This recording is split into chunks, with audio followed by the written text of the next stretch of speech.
The Galactic Council chamber resembled what you'd get if you crossed a corporate boardroom with a circus tent and sprinkled in some deep space pretentiousness for good measure. Ambassador Alexandra Blackwood stood at the center of it all, wondering if the architect had been paid by the light year for ceiling height. The crystalline walls stretched so high they practically screamed, compensating for something. The humans have once again demonstrated their complete disregard for established protocols, High Counselor Verthin of the Viridians declared, his emerald skin flushing a darker shade of forest green. The movement made his ceremonial robes ripple like seaweed in a current. They've developed quantum computing without filing the proper technological advancement forms, in triplicate. Blackwood fought the urge to roll her eyes. She'd been standing here for 3 hours while various council members took turns clutching their metaphorical pearls over humanity's latest crimes against bureaucracy. The Viridians, with their obsession for rules and regulations, seemed personally offended by humanity's very existence. If I may remind the council, she interjected, her voice dripping with honey-coated sarcasm. We did submit those forms 6 months ago. They're still being processed by your Department of Technological Innovation Assessment and Control, Sub-Department of Quantum Technologies, Section 7 billion, Floor 394. Behind the door marked Beware of Leopard. A rumble of disapproval echoed through the chamber. The Kali X delegation, towering warriors with crystalline exoskeletons, literally vibrated with indignation. Their leader, War Chief Patel, stepped forward, light refracting through his body in angry patterns.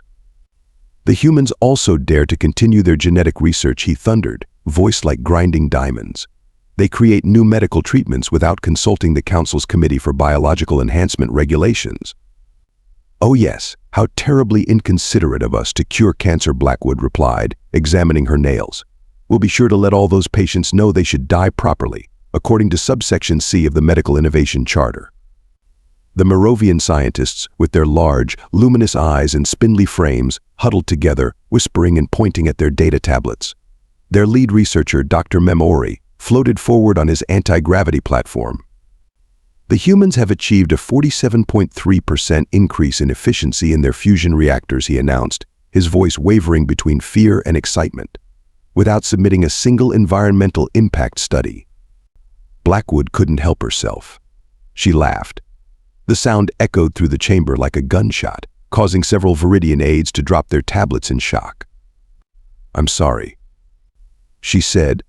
Not sorry at all, but are we being expelled from the Galactic Council because we're too good at science? Because we solve problems instead of forming committees to discuss the formation of committees that will evaluate the possibility of maybe someday addressing those problems? High Counselor Verthin rose to his full height, which would have been more impressive if he wasn't naturally the size of a human child.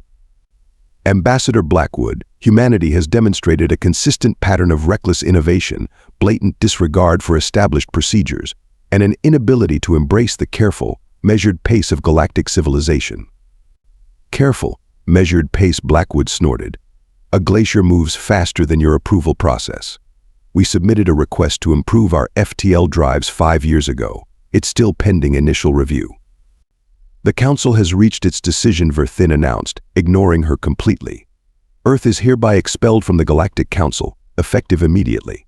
Your species will be quarantined to your solar system until you learn proper respect for our procedures. Blackwood straightened her jacket and gave them her brightest, most terrifying smile. Well, in that case, let me submit my formal response. I'd do it in triplicate, but I seem to be all out of fucks to give. She turned on her heel, pausing at the chamber doors. Oh, and by the way, that fusion reactor efficiency? It's actually up to 52% now. I'd have updated the paperwork, but you were still processing our initial application from 2157. The doors slammed behind her with a satisfying boom, leaving the Council in scandalized silence. As she strode down the corridor, Blackwood activated her comm unit. Earth Control, this is Blackwood. Well, they finally did it. We've been voted off the island, she grinned. Time for Plan B. And trust me, they're really not going to like Plan B. The United Earth Government's emergency session looked more like a university party than a crisis meeting. Someone had brought popcorn. Another diplomat was passing around a bottle of champagne. And in the center of it all, Ambassador Blackwood was finishing her report to thunderous laughter. So let me get this straight, Fleet Admiral Viktor, Chen said, wiping tears from his eyes. his weathered face creased with amusement as he leaned back in his chair. "They kicked us out because we're too efficient." "Don't forget the grievous crime of solving problems without filling out Form 27,000,000,006," Blackwood added, helping herself to some popcorn. "Apparently that's a major no." Chen stood up, his decorated uniform a sharp contrast to his mischievous grin. "Ladies, gentlemen, and variations thereupon, I believe this calls for a toast." He raised his glass. "To the Galactic Council, thank you for freeing us from the galaxy's worst book club." The chamber erupted in cheers. Blackwood noticed Chen's expression shift slightly as the laughter died down. She knew that look, it was the same one he'd worn before leading the defense of Mars during the asteroid crisis. Now Chen continued, his voice taking on a more serious tone. "Let's talk about Plan B. Or as I like to call it, the screw it, we'll do it ourselves initiative." Holoprojectors hummed to life, displaying a map of unexplored space beyond Council territory. While our diplomatic corps was busy playing patty cake with the Council, we've been making some interesting friends. He gestured to a cluster of stars. "Meet the Nexarians." The image shifted to show a crystalline world surrounded by massive data arrays, banned from the Council for developing true AI. Apparently creating synthetic life is against some religious doctrine or another. They've been hiding out here, advancing their technology without Council interference. And here he pointed to another system, are the Praxians. Kicked out for excessive biological modification, they cured their own version of cancer too. The Council called it playing God, the Praxians called it Tuesday. Blackwood stepped forward. "We've been in secret talks with both species for months. As soon as the Council made their move against us, we received this." She played a message on her comm unit. A holographic figure appeared, a Nexarian, their crystalline form shimmering with internal light. "Greetings, humans. We hear you finally joined the cool kids table. Perhaps it's time we discuss that alliance you mentioned." Another message followed, this one from a Praxian, a being that looked like a cross between a mantis and a dolphin. "Earth has been banned. Excellent. Now we can finally share our genetic enhancement templates without those stuffed robes having an aneurysm." Chen grinned. "Ladies and gentlemen, I give you the foundation of what I'm calling the Outcast Alliance. While the Council's been busy processing paperwork, we found every species they've kicked out for being too innovative, too quick to solve problems, or too unwilling to wait 50 years for approval to upgrade their toilets. And the best part," Blackwood added, "there are a lot of us. Turns out the Council's been playing bouncer at the galaxy's most boring nightclub for millennia." A junior diplomat raised her hand. "But what about the quarantine they threatened?" Chen's smile turned predatory. "Fun fact about Council sensor technology, it's about 3 centuries behind ours. They're still using quantum detection arrays we figured out how to fool back when we were testing our first FTL drives. As far as they know, we're sitting in our solar system, thinking about our sins. Meanwhile," Blackwood continued, "we've got ships ready to start connecting with our new friends. The Nexarians have artificial gravity that doesn't require massive power consumption. The Praxians have biotechnology that makes our best stuff look like a child's chemistry set. And we've got manufacturing techniques that make both of them drool." So Chen concluded, "Who's ready to build an empire that actually gets things done?" Show of hands. Every hand in the room shot up. Perfect Chen looked out at the assembled leaders of humanity. "The Council wanted us to learn our lesson. Well, we have. The lesson is sometimes the troublemakers need to stick together." As the meeting dissolved into excited planning sessions, Blackwood's comm unit chimed again. More messages from other outcast species were pouring in. Apparently word had gotten around. "You know," she said to Chen, "I think we're going to need a bigger conference room." "Get her file that request in triplicate," he replied with a wink. "Oh wait, we don't have to anymore." Dr. Rajesh Mad Lad Patel stood in his laboratory, surrounded by holographic equations that would make most physicists develop a headache. He was humming the theme from Mission Impossible while casually breaking several laws of thermodynamics. "You know," he said to his audience of human, Nexarian, and Praxian scientists, "the Council called this dangerous theoretical physics. I call it Tuesday morning entertainment." He flicked his wrist, sending a cascade of quantum probability calculations spinning through the air. "Who wants to help me violate causality?" The Nexarian AI researcher, LXII, raised what passed for their hand.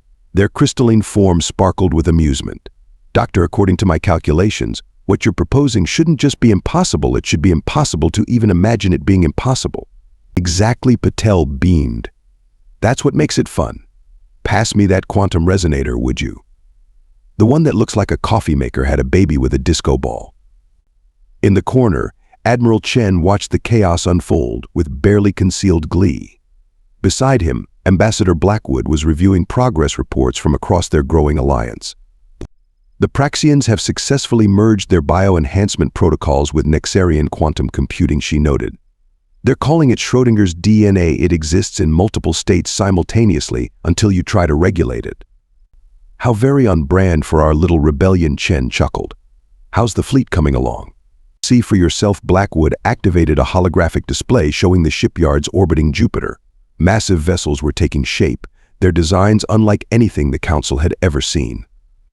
The Nexarians provided their AI integration systems, the Praxians added their biotech enhancements, and we threw in our quantum drive innovations. Each ship is part machine, part living organism, and all SAS. Patel's voice cut through their conversation. Hey everyone, watch this. He pressed a button on his improbable device. For a moment, nothing happened. Then nothing continued to happen, but somehow more significantly. Did something just unhappen? One of the human scientists asked. Precisely, Patel clapped his hands in delight. We just retroactively prevented a temporal paradox that would have occurred next Tuesday if we hadn't prevented it today, which we technically didn't have to do because now it never happened in the first place. The Praxian geneticist, HFY, whose tentacles were currently typing on 3 different keyboards simultaneously, looked up. I understood none of that, but I'm fairly certain we just made the Council's regulatory system have an existential crisis. Speaking of which, Chen interjected, how's that special project coming along? Patel's grin grew wider. You mean Operation Let's Make Physics Our Personal Dance Partner? Come see. He led them to a sealed chamber at the back of the lab. Inside, a small device pulsed with otherworldly energy. Ladies, gentlemen, in quantum superpositions of gender, I give you the probability drive. It doesn't just bend space and time, it convinces them to go out for coffee and discuss their relationship issues. LXII's crystalline form flickered with excitement. We've integrated my people's AI systems into the drive's core. It can literally calculate the most favorable timeline and shift our ships into it. The Council's sensors won't just fail to detect our ships, they'll actively convince themselves that nothing could possibly be there. And with my genetic enhancements, HFY added, their tentacles gesturing enthusiastically, we've created living ship components that can adapt to these probability shifts without turning the crew into quantum spaghetti. Blackwood raised an eyebrow. Was that a risk? Let's just say the first few tests made some interesting modern art installations out of our simulation dummies, Patel replied cheerfully. But hey, you can't make an omelet without briefly merging a few eggs with parallel dimensions. The laboratory's main screen lit up with an incoming transmission.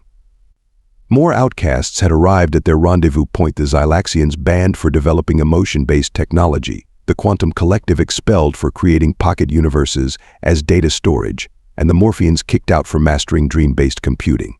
Our little family of troublemakers keeps growing, Chen observed.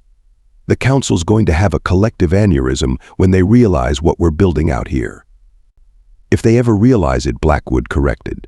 Remember, according to their latest intelligence reports, we're all sitting in our respective corners of space, properly chastised and definitely not building an alliance of super-advanced civilizations. Patel walked over to his main workstation, where a complex simulation was running. You know what the really funny part is? Everything we're doing here, the probability manipulation, the bio-quantum integration, the AI synthesis, it's all based on principles the Council already knows about. They just wrap them up in so much red tape that they forgot what the science was for in the first place. Speaking of forgetting, LXII interjected, their crystalline form pulsing with what the others had learned to recognize as suppressed laughter. Should we tell them about the quantum tunneling experiment that's about to? The entire lab briefly shifted 2 meters to the left, then back again. Happened, they finished. Oops, Patel said, not looking remotely sorry. Don't worry, we just briefly existed in a superposition of every possible laboratory configuration. The paperwork for that would have taken the Council 3 centuries to process. As alarms blared and scientists scrambled to document the unexpected success, Chen turned to Blackwood. You know, I'm starting to think getting kicked out of the council was the best thing that ever happened to us. Agreed, she replied, watching Patel and his team celebrate their latest impossible breakthrough. After all, why follow the rules when you can rewrite them entirely? The Outcast Alliance's first major expedition into unexplored space had turned into something between a scientific revolution and an interstellar road trip. Admiral Chen stood on the bridge of the flagship Malicious Compliance, watching as his fleet of impossible ships carved their way through the quantum foam of reality. Status report, he called out, trying not to smile as the Xylaxian navigation officer, Trix, literally glowed with excitement. You're going to love this, Trix pulsed, their bioluminescent patterns shifting rapidly. We've detected something massive in the Nixian void right where the council said there was absolutely nothing of interest. Of course they did, Blackwood commented from her diplomatic station. The council wouldn't recognize interesting if it filed itself in triplicate and danced the Macarena on their desks. The fleet dropped out of probability space, their Nexarian AI systems coordinating the transition with impossible precision. Before them stretched a sight that made even Dr. Patel temporarily stop violating physics. That, he said slowly, is definitely not nothing. A vast network of ancient structures filled the space before them, crystalline geometries that seemed to fold through dimensions that shouldn't exist. At regular intervals, massive rings pulsed with energy that made their quantum sensors start writing poetry. Those are drift gates, LXII announced, their crystalline form resonating with the structures. The precursor network we theorized must have existed. The council didn't just hide this, they actively suppressed all knowledge of it. Crevier's tentacles flew over their biological interface. The network spans the entire galaxy. With this, we could bypass conventional space travel entirely. No wonder the council kept it hidden. It would have made their control over space lanes meaningless. Anyone else notice these gates are powered by the same quantum principles we've been developing? Patel grinned. Great minds think alike, even across eons. The Morphean dream analyst, Void Weaver, floated forward, their misty form rippling with patterns. The ancient memories in these structures. They speak of a civilization that believed in free exchange of knowledge. No barriers, no bureaucracy, just pure innovation. Well then, Chen declared, let's wake them up and make their dream reality. The next few months were a whirlwind of discovery and expansion. Each activated drift gate opened new possibilities, connected more outcasts, and thoroughly annoyed the council, though they remained blissfully unaware of why their sensor networks kept having nervous breakdowns. Cultural exchange became a daily adventure. The quantum collective established universities where physics was treated less like a set of laws and more like helpful suggestions. The Morpheans shared their dream tech, leading to the galaxy's first faster-than-light social network, dubbed Spacebook by humans because some traditions never die. Not everything went smoothly. The Praxians and Nexarians had a heated debate about whether it was ethically acceptable to give AI systems biological components. It was eventually resolved when the AIs themselves pointed out they'd already done it while everyone was arguing. During a particularly memorable incident, one of Patel's experiments accidentally merged with a Xylaxian emotion processor, creating what he called a quantum mood ring that affected an entire star system. For 3 days, every species in the sector experienced synchronized emotional states. They unanimously agreed never to speak of the collective karaoke incident again. The Alliance's rapid growth didn't go entirely unnoticed. Council sensor stations picked up odd readings, but since investigating them would require filing an anomaly observation request form subsection unexpected, most were quietly ignored. You know what the best part is? Blackwood mused during a strategy session. We're actually achieving everything the Council claimed they wanted. Universal cooperation, technological advancement, peaceful expansion. We just skipped the part where we had to get 17 different committees to approve the color of our letterhead. Chen finished. A junior officer burst into the room, nearly tripping over their own tentacles in excitement. Admiral, Ambassador, we found something else they hid from us. The holographic display activated, showing what appeared to be a massive space station, constructed from technology that made their most advanced systems look primitive. But unlike the drift gates, this facility showed signs of recent activity. Well, Patel said, studying the readings. Looks like we're not the only ones who decided to build our own playground away from the Council's prying eyes. Should we investigate? Chen asked, already knowing the answer. Blackwood's grin would have made a shark proud. Of course we should. After all, what's the worst that could happen? According to Council regulations, LXI chimed in, approximately 7,342 catastrophic scenarios, each requiring its own separate risk assessment form. Perfect, Chen said. That means we're definitely doing it right.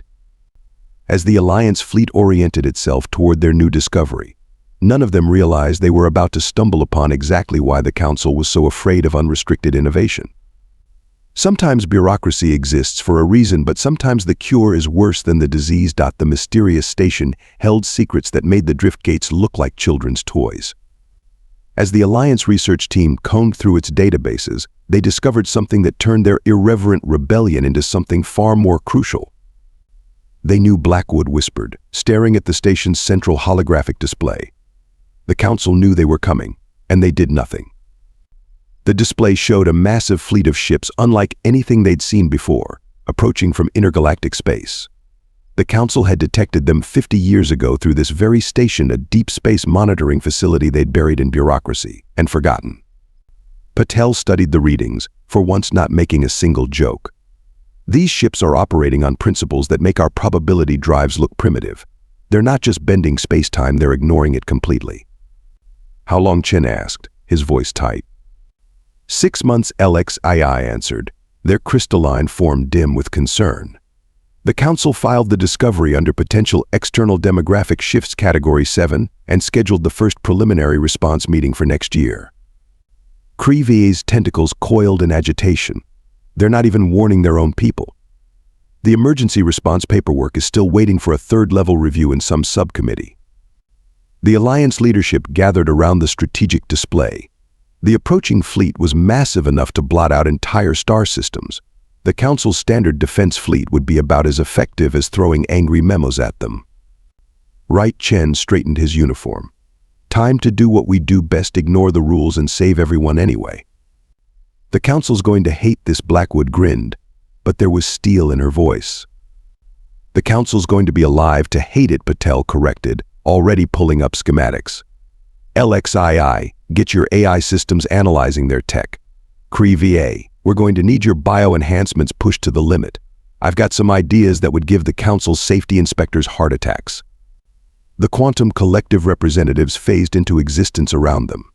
We offer our pocket universes as emergency evacuation points. Better to break the laws of physics than watch civilizations die. The Morphians added their dream tech to the mix, creating predictive models of the invaders' strategies. The Zylaxians' emotion-based technology provided insights into the attacker's psychology, what little of it seemed to exist. They're not here to conquer, Void Weaver reported. They're misty form troubled. They're here to harvest. Every galaxy they visited, they've stripped of all energy and life, leaving nothing but empty space behind. Not this galaxy, Chen declared. Not on our watch. Blackwood activated the emergency broadcast system they'd built into the Driftgate network. This is Ambassador Blackwood of the Outcast Alliance to all species, Council aligned or not. We've discovered an imminent threat to all life in the galaxy. We're transmitting proof now. She paused, then added with a hint of her old sarcasm, and no, we haven't filed the proper forms for this announcement. Deal with it. As the evidence spread across the galaxy, the Council did exactly what everyone expected. They called an emergency session to discuss the proper procedure for handling unauthorized warnings about galaxy-ending threats. But the Alliance was done waiting for permission. They had 6 months to prepare for the fight of their lives, and they intended to use every second of it. The day the harvesters arrived, the Galactic Council was in session debating the proper font size for emergency evacuation notices. The first they knew of the attack was when their impenetrable defense grid collapsed faster than their approval ratings. Status report, High Counselor Verthin demanded, his green skin practically white with fear. Where are our defense fleets? Still waiting for deployment authorization from the Committee of Military Response Validation, a trembling aide reported. They need 3 more signatures and a notarized.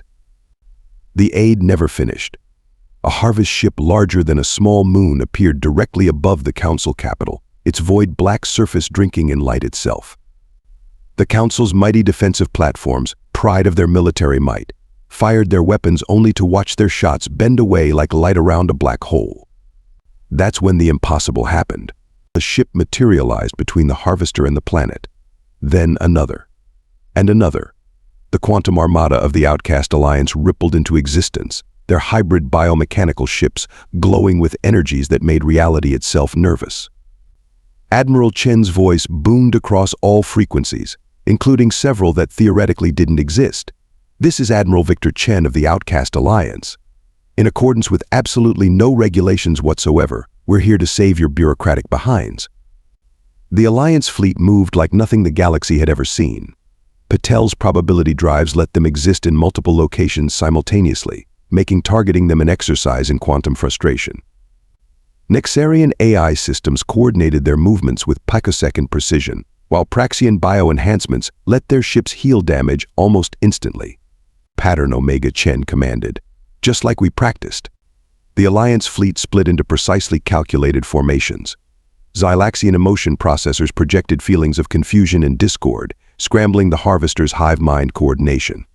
Morphine Dream Tech created false sensor readings that had the enemy ships firing at shadows. Aboard the flagship Malicious Compliance, Patel stood at his station, surrounded by holographic equations that were practically on fire. Quantum Collective now. Hit them with the big one. The Collective's ships opened pocket universes directly in the path of the Harvest fleet. As the enemy vessels tried to process what was happening, the Alliance's main weapon activated. "You know," Patel announced cheerfully, "the Council said our research into quantum superposition was dangerous. Let's show them why." The Alliance fleet fired as one, their weapons synchronized through dimensions that made conventional physics cry.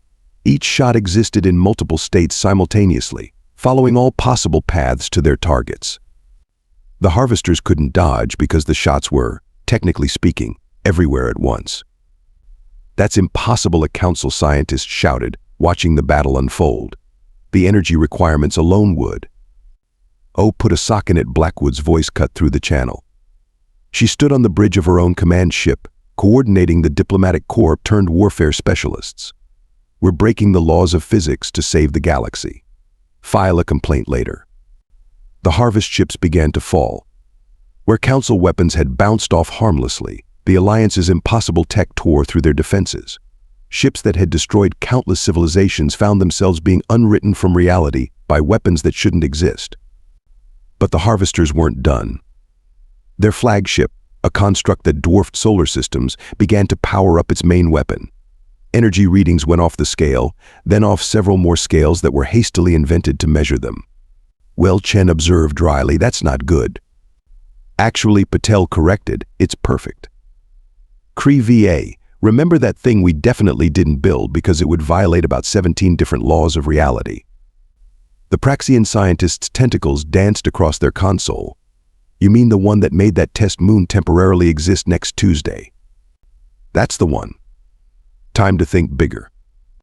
The Alliance fleet moved into formation around the Malicious Compliance. Every ship linked their systems, channeling power through dimensions that hurt to think about. Nexarian AIs calculated probability curves while Morphine Dream Tech shaped reality itself. "What are they doing?" Verthin demanded, watching from the Council chamber. "Breaking every single regulation in the book," Blackwood replied proudly. "And a few we hadn't gotten around to writing yet." The Harvester weapon fired a beam of pure entropy that could unmake solar systems. At that exact moment, Patel activated what he dubbed the reality check.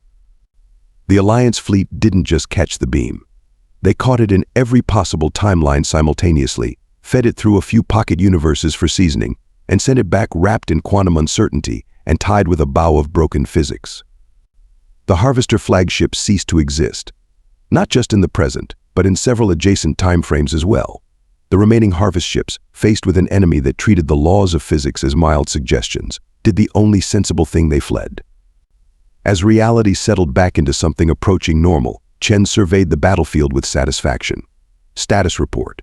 Enemy fleet in full retreat, LXII reported. Though retreat might not be the right word when they're technically running away through 7 different dimensions at once. The Council's defense grid. Still processing the paperwork to begin emergency protocols, Blackwood answered with a smirk. "And our fleet?" "Ready to violate causality again at your command," Sir Patel grinned. "Though I suggest we wait a few minutes." I think we made probability blush. The council chamber looked exactly as Blackwood remembered it, though the formerly pristine walls now sported some rather interesting scorch marks from the battle. She stood at the center again, but this time flanked by the entire Alliance leadership. Admiral Chen wore his dress uniform, decorated with medals that technically didn't exist in this dimension. Dr. Patel was amusing himself by letting probability fluctuations make his hair change color every few seconds. High Counselor Verthin looked like he'd aged several centuries in the past few days. The Council recognizes the significant contribution of the Outcast Alliance in preserving galactic civilization. "Oh, how generous of you," Blackwood replied, examining her nails. "Did that admission require a special form, or did you finally learn to skip the paperwork?" "We acknowledge," Verthin continued, looking like each word caused him physical pain, "that perhaps some of our procedures have been overly restrictive." "You don't say," Chen deadpanned, "and here I thought requiring a permit to innovate was perfectly reasonable." Creevy's tentacles waved in amusement. "Should we tell them about the other 11 impossible breakthroughs we achieved while they were filing their battle reports?" "Let's not give them collective anxiety," Alexii chimed in, their crystalline form sparkling with mirth. "Their regulatory system is fragile enough already." Blackwood stepped forward. "Here's the deal. The Alliance is establishing a new galactic cooperative, one that encourages innovation instead of fearing it, one that sees paperwork as a tool, not a weapon. And yes, we're inviting all Council species to join." "You're inviting us?" Verthin blinked in confusion. "Turns out managing a galaxy works better when you don't ban everyone who comes up with a good idea," Chen explained. "Who knew?" "The application process is simple," Blackwood continued, unable to resist one final jab. "It's just 2 questions. 1, do you want to join? 2, did you remember to bring a pencil?" "That's it," a council member asked incredulously. "Well, we had a 3rd question about your favorite color, but Patel's quantum mechanics experiments proved that all colors are simultaneously the best in some dimension or another, so we dropped it." The council chamber erupted in mixed reactions of relief, laughter, and several probably illegal expressions of joy. As species after species stepped forward to join the cooperative, Blackwood turned to her Alliance colleagues. "You know what the best part is?" she mused. "We didn't just build a better empire, we proved that sometimes the troublemakers, the rebels, and the ones who color outside the lines are exactly who you need when the universe throws a curveball." "Speaking of curveballs," Patel interjected, "anyone want to help me test my new theory about using laughs as an alternative fuel source? The paperwork's already done, which is to say, I drew a smiley face on a napkin." And so began the age of the Galactic Cooperative, where innovation flourished, physics learned to be more flexible, and the only real rule was this: sometimes the best way to solve a problem is to break all the rules trying to stop you from solving it.